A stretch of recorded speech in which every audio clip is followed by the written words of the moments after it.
So a lot of the focus has been on the situation in Ukraine. I know I've been covering that a lot, but I want to talk about the situation in Shanghai, China. This is a city of 25 million people, is currently under lockdown for a COVID-19 outbreak. We're hearing a lot of news from the Western media, the same Western media that everyone seems to agree is lying about the situation in Ukraine, but for some reason they're buying what the Western media is saying about Shanghai. So who better to tell us about what's going on in Shanghai than Andy Boreham, a New Zealander, a journalist based in Shanghai. You do reports on China, and you also work for Shanghai Daily. So I thought, why not talk to someone who's in Shanghai? So how are you doing, Andy? How's it going? What's the situation like in Shanghai? I'm doing good here, actually. We are now in the third week of a citywide lockdown. Obviously, a lot of people in other parts of the city have been locked down for much longer. We are getting by day, watching the numbers. Just getting by, really. The numbers keep going up, which is a bit concerning. This morning, we heard there were around 2,500 new symptomatic cases yesterday and around 20,000 asymptomatic. That's despite the city being in full lockdown. So still in a crucial stage. But I would have to say, fundamentally, that the Western media coverage, obviously, focuses on quite a small minority, quite a small group of people, what's happening, the negative things that are happening. So I would want to remind people that this is a city of 25.6 million, like you said before. So, of course, people are stressed out, people are unhappy, but Shanghai is not falling apart like you see on BBC. Yeah, and we're going to talk about BBC here in a minute, but I just want to remind people at 25.6 million, that is larger than some countries. I mean, there are a lot of countries in Europe that have a much, much smaller population than that, and they didn't really handle COVID well at all, despite all of the, the demographic benefits and advantages that they had. So it's a very complicated and unique situation that Shanghai is under. There's other cities in China under quarantine, not getting as much attention. But right. I kind of want to talk about some of the negative things that we have been talking about behind the scenes, just checking up on you, seeing how you were doing. You said that getting food is tricky, but it's not impossible. It's being done. People are adapting and overcoming it. There could be maybe better logistics organized by the government, but there's also, like people say it's a communist country, everything is centrally planned, but it's food delivery services and private restaurants that are doing this, and they're kind of adapting the way they do this to meet these demands. Can you talk a little bit about that? Right, yeah, people are definitely finding ways to get food. Obviously, Shanghai is a huge city, a huge international city, very well known. There's a lot of money here. So people are upset at the situation with food delivery and have been since the beginning. Like you said, it's more and more difficult to secure the kind of food you want. Like, for example, if you want imported blueberries or vanilla and strawberry ice cream or something like that, it could be hard to find someone who's selling it and delivering it. But the staples are definitely free-flowing. Meat, eggs, rice, vegetables in firm supply. People are just organizing it in different ways. So instead of buying it yourself, going online or going to the supermarket, obviously no one's allowed to leave home. Most people aren't allowed to leave home currently. People are doing tuangou, which is like group buying inside the community. So communities here, they all have like WeChat groups with hundreds of people inside, and people who are going out of their way to organize deals with companies and suppliers, group deals. So basically they'll order like 100 chickens and they'll say, who wants one? Who wants one? And then once they reach 100 orders, they can get it delivered. So definitely food is people aren't starving, I would say that. But there are some people who are in need of more help from the government. For example, elderly people who can't cook for themselves. Maybe they're not so mobile. The government is supplying like Meals on Wheels services. We interviewed somebody who's organizing meals for 800 elderly residents close to Shanghai's famous Jing'an Temple. They supply meals every day at a really low cost. So I think there are ways around it. Of course, the situation is not ideal. People are upset that it hasn't been organized better, or people aren't being supplied food in a better way for a city of this size. But definitely, I would say reports of people starving to death are just Western fabrication for sure. Yeah, it's people are extremely uncomfortable, but not in any sort of desperate situation. Now, there are obviously going to be exceptions, just like everywhere around the world, where people were being denied medical care because they were worried about COVID-19 protocols first, instead of treating critical illnesses. That actually happened here in Thailand. That has happened all over the West, and it's most likely happening in Shanghai. Let's get into how the Western media is reporting this, and then we can talk about what they're saying and what is actually going on, so we can kind of give people a more realistic and accurate idea of what's actually going on. So I want to go to this. Let's go to the BBC. There's this, I use the term journalist very loosely, Robin Brandt from the BBC. He has done a multitude of things that we're actually going to talk about. Let's start with the video. I'm going to play the video, and Andy, at any moment you want, I will stop it and you can add your comments.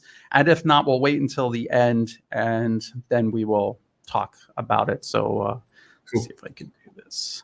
Tension in Shanghai after a video emerged of a confrontation between police and people being forced out of their homes as the city enters its third week of COVID lockdown. Clashes happened as police forcibly moved people out of residential compounds, which are being turned into temporary quarantine centres. Our correspondent Robin Brandt reports from Shanghai. 3 weeks into lockdown, some here in Shanghai are angry. Actually, let me stop it right there first. This is, again, a city of 25 million people, and this is what the BBC has been doing here in Thailand. They have these tiny protests where there's more people going in and out of a nearby 7-Eleven than actually attending the protest. And they do these very close-up camera angles so that you can't tell how big or small the crowd is. This is obviously a very small crowd. So I just thought I would throw that in here. These people are being thrown out of their homes. Andy, you have some background information, but let's just let it play out a little. In broad daylight, a confrontation. The police up against the people. Scenes like this have become increasingly unusual here, but then so is locking down almost 25 million people. Head to toe in protective suits, in an eastern district of the city, officers were forcing people out of their rented apartments so they could turn them into temporary quarantine facilities, all in the name of a war against a resurgent COVID. But for some it was just too much. Their homes sequestered, their desperation easy for all to hear.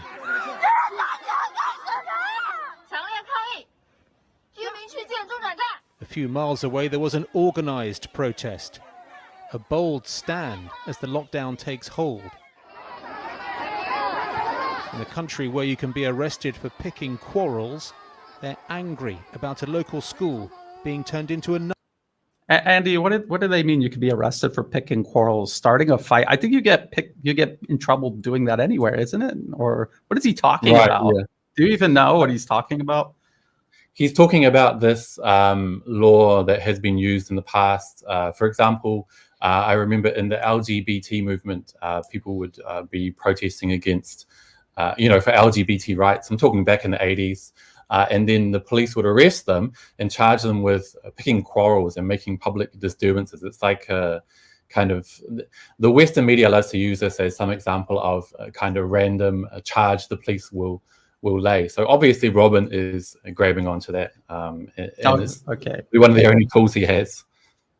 Okay, let me rewind it a little bit and we'll almost done. It's a local school being turned into another quarantine facility. Police with riot shields forced them off the streets in the end. This was on a small scale, but it's a sign of anger and frustration as this lockdown goes on. Larger scale social unrest is what the ruling Communist Party fears the most and would likely tolerate the least. Robin Brandt, BBC News, Shanghai. So there you go. And I want to There's say a that lot. is a very, very tame protest. Here in Thailand, US-backed anti-government protesters were shooting, throwing bombs at cops, shooting cops, burning things down. So this was a very tame and very small protest. So Andy, what about these homes that these people were being thrown out of? What is I mean, notice how Robin Brandt gives no actual specific details. Is a very it's like he's telling a story. He's not telling you information. Can you give us some actual facts? Yeah, so basically what he's doing is using these images to weave a narrative that his viewers, and he knows his viewers already hold, which is, that Shanghai and China is this scary place where authorities are constantly fighting or suppressing people, which is obviously not the case. So I did credit him for telling his viewers that this is a small protest. I thanked him for that on Twitter, but if I'm having to thank him for being honest about one tiny thing, doesn't say much. But he mentioned a lot of dramatic stuff in there, which I'll get to before I mention the actual context, the important context that he left out. He says there it happened in broad daylight, as if he's trying to imply that normally police would come and throw people out of their homes at nighttime so they could be unseen and so on. But actually, him mentioning broad daylight goes against that narrative. Obviously, if the police were trying to hide something, they wouldn't go in broad daylight. And I also wanted to mention, I've seen so many police riot video clashes recently, including in Canada, which were way more violent. Like, I think that was such a tame video we just saw. I would like to see, and I would challenge your viewers, just apply any videos they can of less violent or less outrageous police clashes with protesters. But yeah, basically what happened was Robin is painting a picture of people being kicked out of their homes to be commandeered for temporary quarantine facilities, as if they just went into some area with families and mothers and fathers who had their own apartments set up there and said, "We're taking this over, get out." That's not the case at all. The whole complex, which is a series of buildings, is actually government run. It is set up for talented workers, high-skilled workers, who they're trying to attract to the area by giving heavily discounted accommodation. Now, those places aren't the sort of places where you would move in, change the decor, paint the walls, put your own furniture. They're more like serviced apartments or serviced hotel rooms for like dormitories, maybe. Yeah, like dorms, pretty much, separate dormitories for people to live in while they are still qualifying for a cheap rent. So, of course, any number of circumstances could mean they need to move on. For example, their rent goes above a certain threshold, and then they no longer qualify for government subsidized housing. So what happened was that building where those tenants lived was the most empty building in the whole compound, which again is provided by the government. So they decided, with the rising numbers, that it would be easiest if they need to turn some area of that compound into quarantine facilities, to relocate the residents in that building, since there was, hardly any residents there. I think 12 households I found out in the whole building. And those people were notified on the 12th of April. They were compensated for the trouble. Their rent was frozen, and the accommodation they're moving to in the same compound temporarily is also free of charge. Also, another important thing, their apartments were being sealed off. No COVID patients will be staying in their apartments or even going anywhere near them. So they can leave all their things there. The door will be locked and no one will be going in. And the rest of the building, the empty rooms, will be used for quarantine while Shanghai is still in a sticky situation. So what happened was, on the 12th, the government negotiated with all the residents, agreed on compensation, agreed on the situation. Then on the 14th, some of those we saw in the video, decided for whatever reason to dig their heels in. I'm not sure what the reason was. I heard some rumors that they wanted more compensation. I heard another story, again unconfirmed, that some of those tenants were living there illegally. So they had subletted the rooms from highly skilled workers who were meant to live there. So as soon as they were moved to another building, they would be found out and effectively have nowhere to live. So tensions rose, but that is the important context that Robin left out in his little video there for the BBC. Yeah, and that is what the BBC does all the time. That's all they do, is they take any given situation, they deliberately manipulate audiences by using camera angles, leaving Right. out context to create the narrative that they want. And we know that the West in general, the US government, European governments, they are setting up this much wider conflict with China, and they try to sow unrest and division and instability anywhere, anytime that they can. And this is a big opportunity for them. I want to go over to this article, also by Robin Brandt. And yeah, because we definitely need to talk about this. So here he is. That's his face right there, Robin Brandt. He also put this on Twitter, and he also wrote it in this article. So it was obviously not a typo. This is what he really put down. He says, Shanghai officials said only 38% of residents over 60 are fully vaccinated. That is completely untrue. Even the Western media, this is Bloomberg, it says 62% of residents over 60 or older have received 2 shots of COVID-related vaccines. Of these, 38% have had booster jabs. So that is completely different than what Robin Brandt and the BBC put in print here. Is there anything you want to add to that? Or, I mean, can we just chalk this up to it's just blatant disinformation? Well, actually, I think it's not only disinformation, obviously, but it also shows his ineptitude. He can't even properly disseminate accurate information. Now, I've got the Chinese here, and obviously he's been in Shanghai for I don't know how long, but I would have hoped that the BBC would be employing correspondents for countries where they kind of understand the local situation, maybe can read the local language, but clearly he can't, because I have the information from the Shanghai Government Information Center, which was sent out this morning, and it clearly says, if you can read Chinese, and it's not difficult, that of those over 60, 62% have received full vaccination. And of those, 38% have received a booster shot. It's really clear. So on Twitter, and of course in that story he posted on the BBC, he's got all the numbers completely mixed up. And I think it is completely unacceptable. And I would hope people would be putting pressure on the BBC to get some adequate correspondence to be working around the world. But of course, that's not on their agenda. Yeah, I mean, he could have just copied the Bloomberg article, because Bloomberg got it right. Now, Bloomberg got it right. We're saying maybe he made a mistake copying it down, but you saw how dishonest that video was. And I just want to remind my viewers of this little incident here.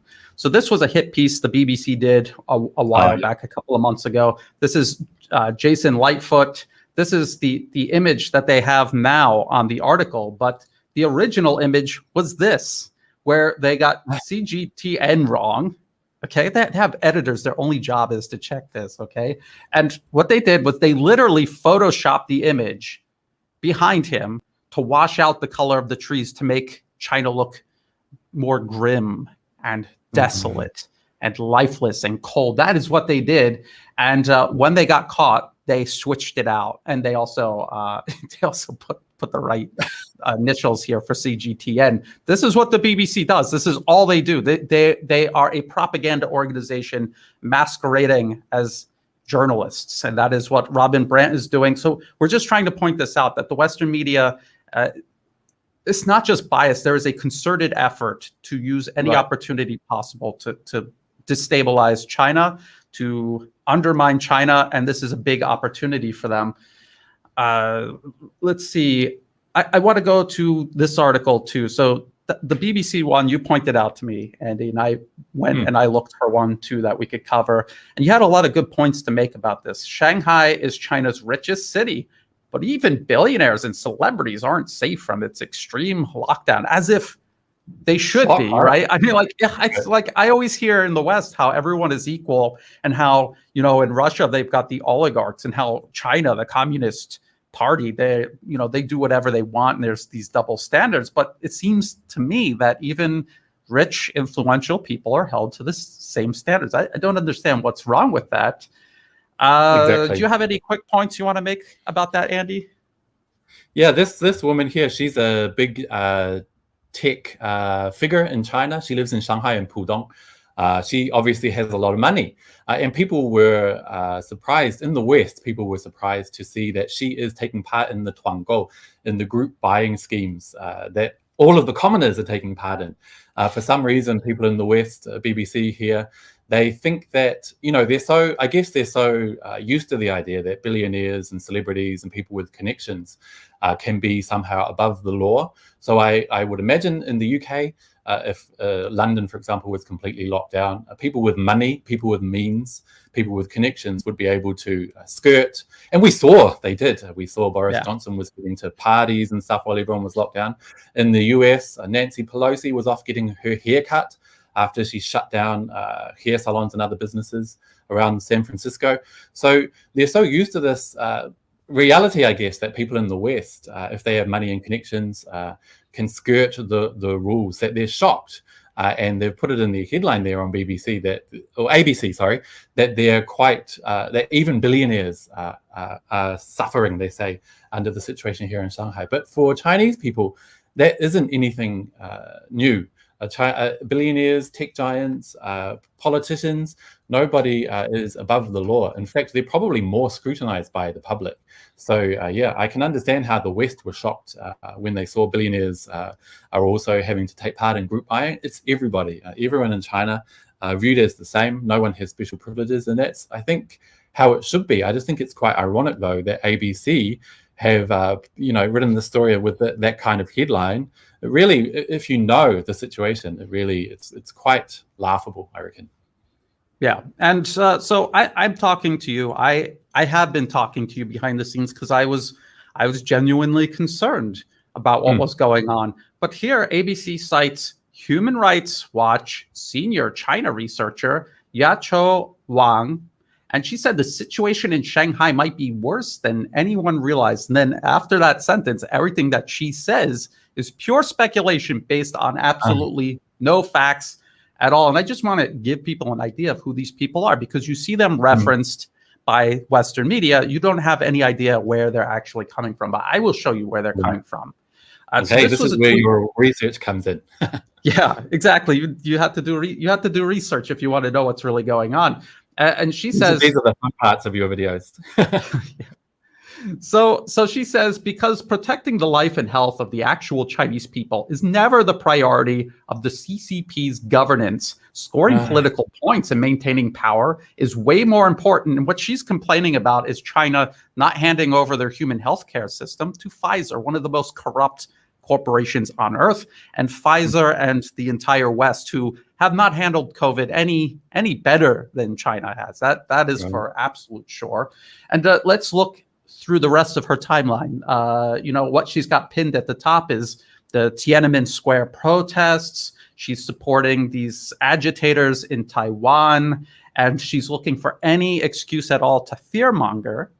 And again, just like Robin Brandt from the BBC, actually she's retweeting him, any excuse at all to try to destabilize the situation.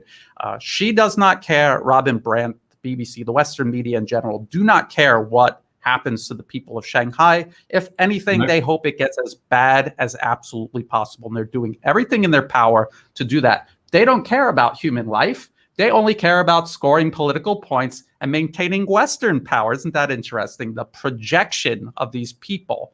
I just thought that was interesting and very worth pointing out. You have anything else to say about this? One last thing I wanted to say is that all the way at the end, they're talking about President Xi Jinping, and they're saying, well, he's worried about getting back into the presidency, and he doesn't want to cancel the zero COVID zero policy. And it says down here, so they're citing Richard McGregor. He's a senior fellow at the Lowy Institute, which is another one of these corporate and government-funded think tanks. It's based in Australia. He's saying that COVID zero is not scientific, but rather political dogma. But then he says, if you did lift COVID zero and allow the spread of the virus, I think a lot of people would die. So what does that mean? That doesn't make any sense at all. So I just thought that was weird. He's saying it's a political dogma. It's not scientific. But if they reverse this, dogmatic political policy, then people will die. What are your thoughts on that, Andy? Well, that's the interesting thing. They can't even watch their own contradictions. You saw there within a few sentences, he contradicted himself. But we've seen, as we discussed earlier, the COVID vaccination rates for over 60s is not very high here in Shanghai. And we saw recently in Hong Kong, which is obviously a special administrative region of China, administrated differently.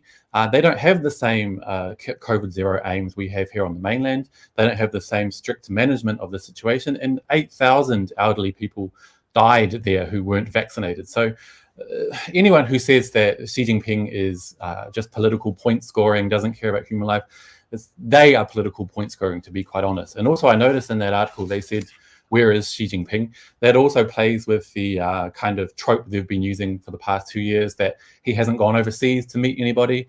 Now that goes back again to what we were saying before about how billionaires, people in the government are not treated any differently than anyone else. Xi Jinping, he cannot risk going to places that would put him at risk of COVID-19.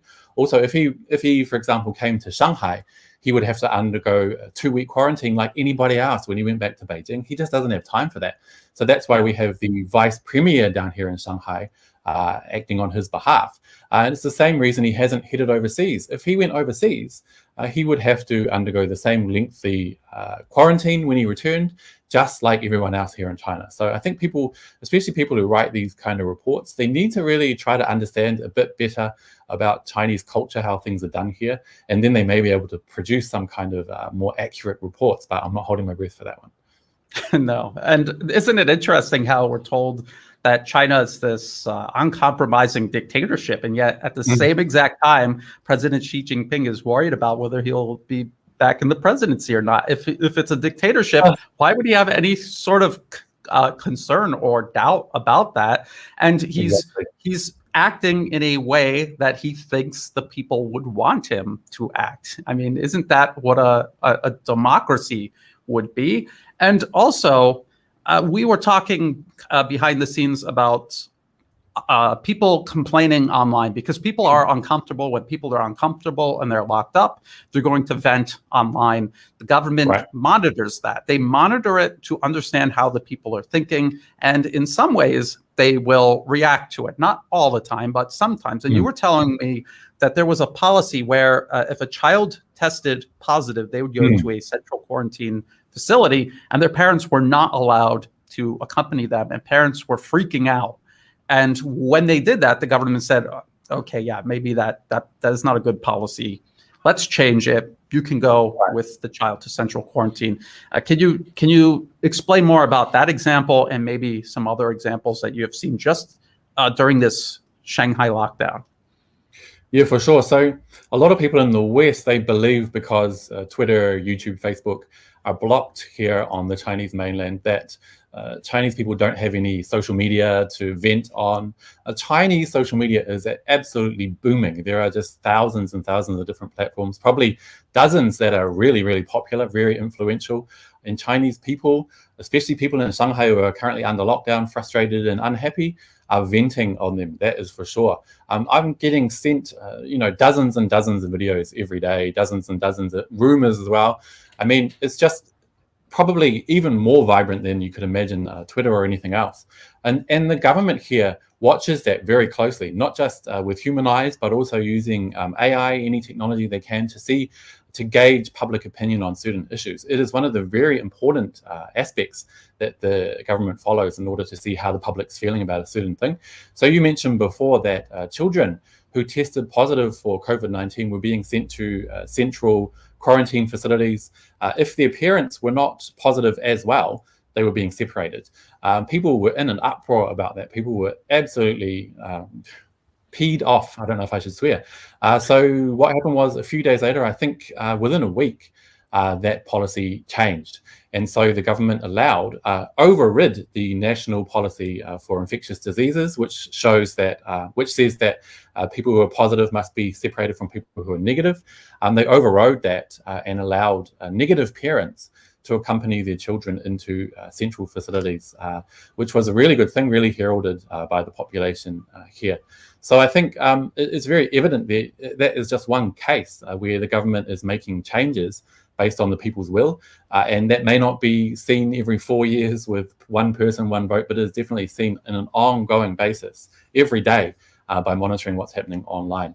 And that also goes back to China's zero COVID policy, which is now known as dynamic zero COVID policy, which means that it can also change to the situation.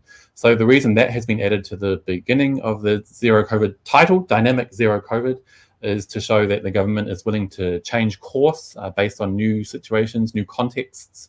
And so, yeah, that is definitely something we're seeing here. And that is the power of the people, I think, really being shown in clear examples. Yeah, and it's not just paying attention to what people are saying and thinking, but it's reacting to it, which in the West, they say, well, just wait for the next election and vote someone else in.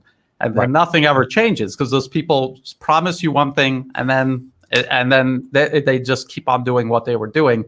So it really is a drastic contrast between these two systems where we're told it's not a democracy and yet is more responsive to what people want and what they need than these so-called democracies in the West. But that is a topic that we could go on and on about. Is there anything else? I mean, anything else going on amid this Shanghai lockdown that you want to tell people? Something that the West is getting wrong, or some kind of misconception you think people might have about it?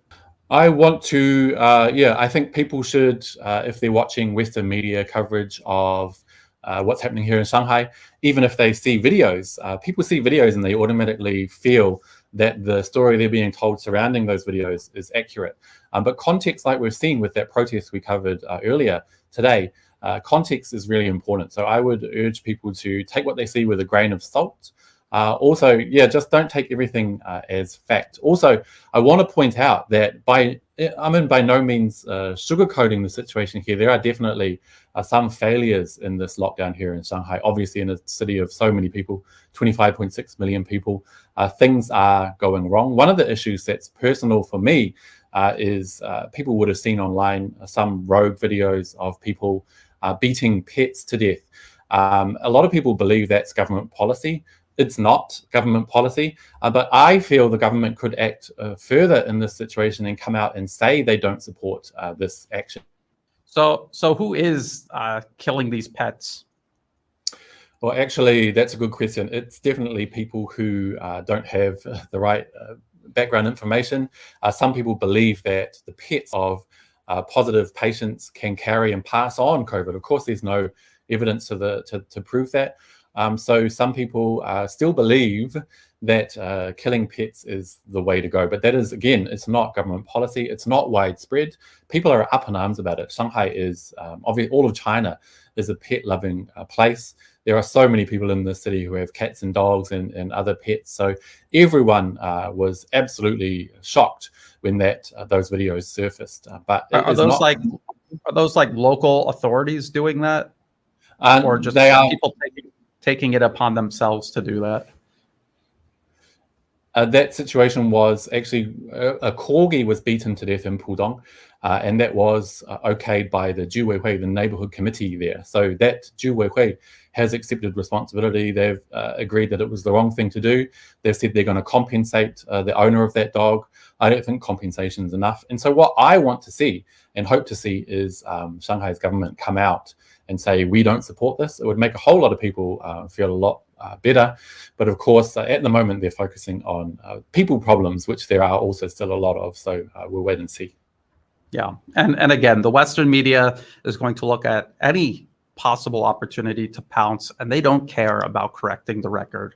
Do we think that the BBC will correct that? And if they do correct it, are they just going to sneak in and change the statistics and even put an editor's note? Probably not. If history has taught us anything about the BBC, the answer is no. So this is going to be a continuous battle. It's not just a battle against this health issue. It's also a battle over information. The West is going to continue doing what it does, and we just have to keep doing our job, trying to inform people the best we can about what is actually happening versus what we are being told is happening. Andy, is there any last thing that you'd like to say? If people are worrying about information they see online on Western media, they could head along to the Shanghai Daily official website. We spent a lot of time over the last 3 weeks correcting rumors that have gone viral online, not just internationally, but here in China.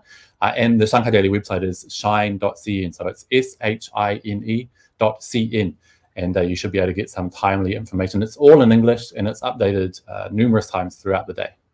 And you guys are all in Shanghai. So, I mean, you're there, you're seeing it firsthand. Exactly. I will put the link to that in the video description below. I will put all of the other accounts and platforms that you're on, Andy, in the video description below. I encourage people to check it out. Your reports on China are excellent. You have a YouTube channel, Reports on China. I highly recommend people go through your backlog, because you've been kind of busy lately and not putting out any, but your older videos are still well worth a look, and they stand the test of time. So that, and I'll also put the link to our first discussion a little while back, so people can get your whole background story. I think that's interesting. So again, thank you, Andy, so much for helping update us, and we'll talk again real soon, and hopefully outside of a lockdown in Shanghai. For sure. Good to see you, Brian. Talk again later.